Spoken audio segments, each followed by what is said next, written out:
May I help you? We booked a guided tour of the factory.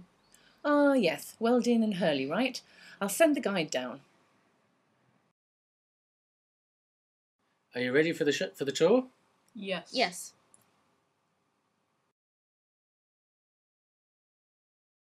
Here are some cocoa beans.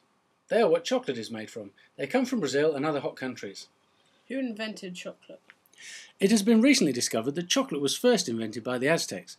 They were trying to create a type of alcohol, but instead created a basic type of liquid chocolate. It isn't like how we know it today. It was blander and not as sweet, but it contained many of today's chocolate's basic ingredients.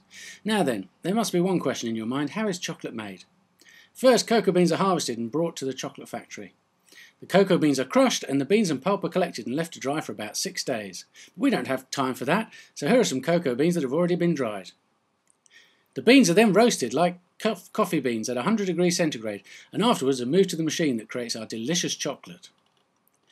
In this machine, the freshly roasted beans are lightly crushed and the kernel is separated. The leftovers are then discarded. Does anything else happen in this machine? It's quite large. In order that your chocolate is to the high standard you deserve, we carry out various processes to improve their quality. We call this alkalization.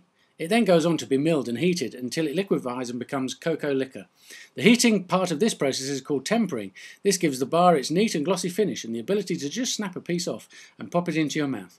After tempering and milling, the chocolate is moved onto a conveyor belt and cooled, forming the final product, a perfect brick bar chocolate bar.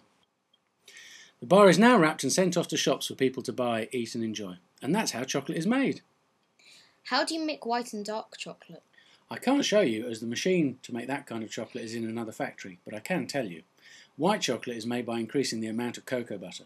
Cocoa butter is also a sweetener, which is why white chocolate is so sweet. Dark chocolate has more cocoa in it and less cocoa butter. This is why it is much less sweet and more bitter. Which has more energy in it? White chocolate, as it includes more sugar and butter. Is there any other ways of making chocolate without cocoa beans? You can use another type of bean named carob. When it is ground, it resembles cocoa powder, but it doesn't have the same flavours as normal cocoa. This is a substitute for cocoa, but our company is proud in its use of pure cocoa. Does your cocoa cause obesity? Unfortunately, yes it does, but only after you eat substantial amounts of chocolate in one go. However, eating the stray brick bar every now and then won't harm you one bit. It'll even give you some energy, and it's cheap too, just don't go overboard and you'll be fine. And that's the end of our guided tour of the Brick Bars Chocolate Factory. Hooray! Let's go home. Sure. At Finn's house. That tour was great. Yeah, but it was surprising they did not mention fair trade.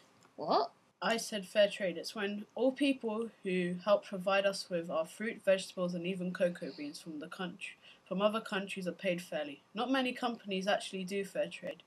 I guess Brick Bars is one of those companies, as they did not say anything about it.